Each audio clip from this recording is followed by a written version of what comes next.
How you doing? Mr. DJ is back. I'm consulting my notes, getting started again on counting down WTBC's top 30 survey the week of July the 18th, 1973. Got some funky blue-eyed soul and funk and rock and roll coming up at number 17. No, number 22, down from 17.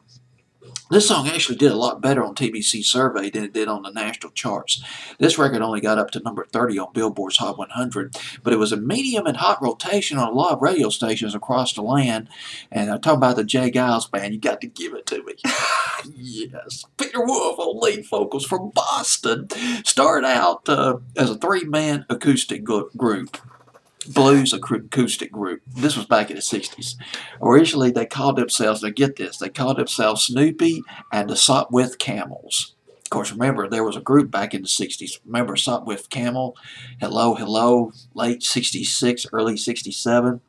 And there was Snoopy versus the Red Baron back in 66 or 67. Well, anyway, well, speaking of 1967, around 1967, the group, they changed. They added a drummer, they added an electric guitar player, or added some electric guitar playing, and added a bass player, and they recruited a guy named an ex-DJ, a fast-talking man named Peter Wolf, as lead singer.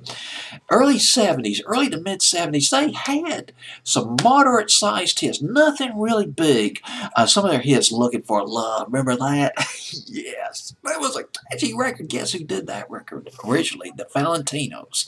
Valentino's record, Looking for Love, they did that back in 1962. Went to number 72 on Billboard's Hot 100. Was not a big hit, but it launched the career of Bobby Womack. And Bobby Womack later covered that record in 1974. That was after the J. Geils band came up with their version, and their version went to number 39. By the way, guess who produced Valentino's version of Looking for Love? Sam Cooke, the legend. Talk about the sock off years. The early 60s, late 50s, early 60s. Must have got lost. Remember that? J. Geils Band, 1974. Another moderate hit for them. Not really big.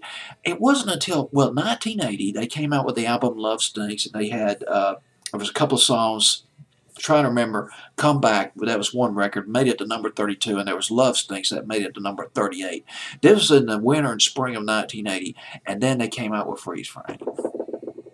That was it. Their commercial opus, Centerfold, Freeze Frame, and Angel and Blue. That was a minor hit for them back in the summer of 82, but Freeze Frame and Centerfold were huge hits for the J. Geils band. Then Peter Wolf split away from that band, did his solo career in the mid to late 80s.